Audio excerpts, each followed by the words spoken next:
Today we're going to talk about how China is lying to us about the coronavirus, and we're starting right now. What's up, gals and ghouls? My name is Terry, and if this is your first time on this channel, I typically try and make videos about men development, all things that affect men, but this week's video is a topic that really affects all of us. So the other day I came across a paper from a team in China that wrote about the possible origins of the novel coronavirus, and that's the title of the paper as well, the possible origins.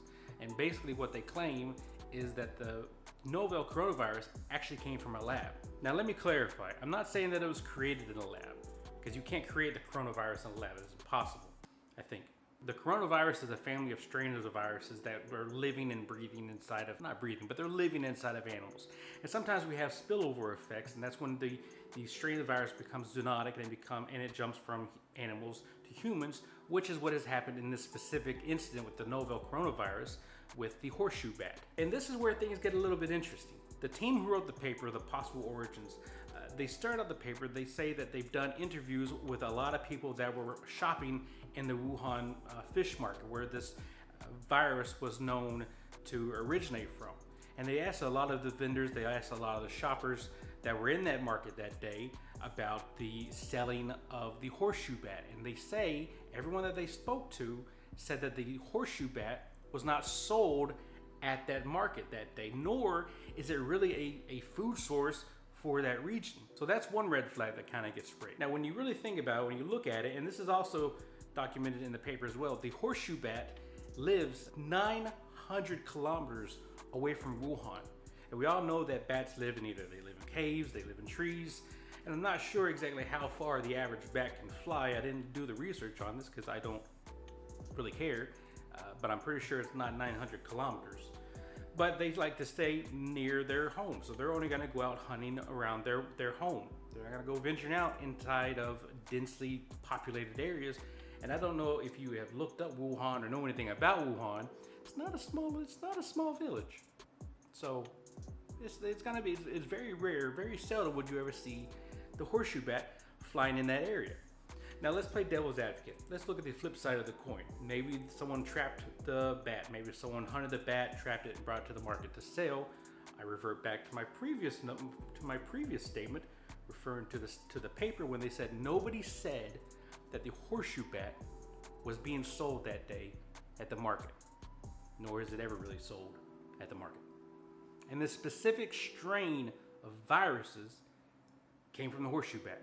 Now going a little bit further, there's a medical journal, the Lancet, that reported 41 of the first cases of the coronavirus, of the novel coronavirus in Wuhan. 13 of those incidents, 13 of those cases had no interaction with the market itself. So no, it's not half of them, but it's almost half of the number of cases at the start of this had no interaction with the market. And even further than that, the first case that was hospitalized had no ties to the market either.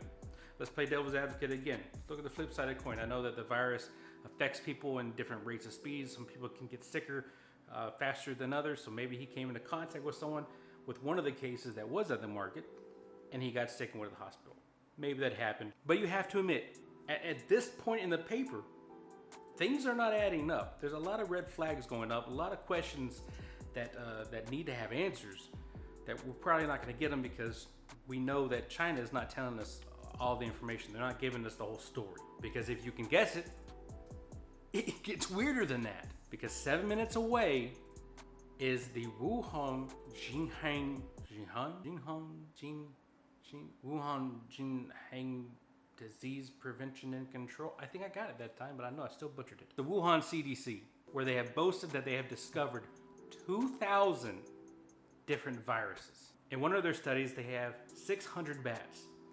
155 of those bats are none other than the Rhinophilus affinis, the horseshoe bat. I'm kind of proud that I said that one right. They perform surgery on these bats. They remove tissue samples for DNA and RNA sequencing, but the tissue samples, any kind of contaminated trash, all these are sources for the virus that could infect other people if the proper measures are not taken.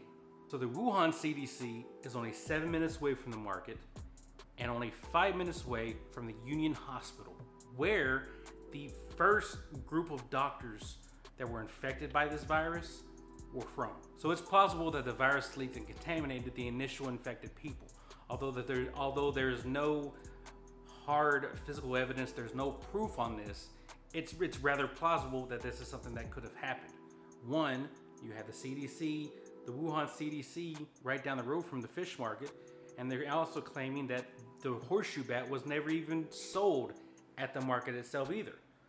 So it raises a little bit of questions. It raises some suspicion. But once again, it gets weirder because that's not the only lab that's in Wuhan.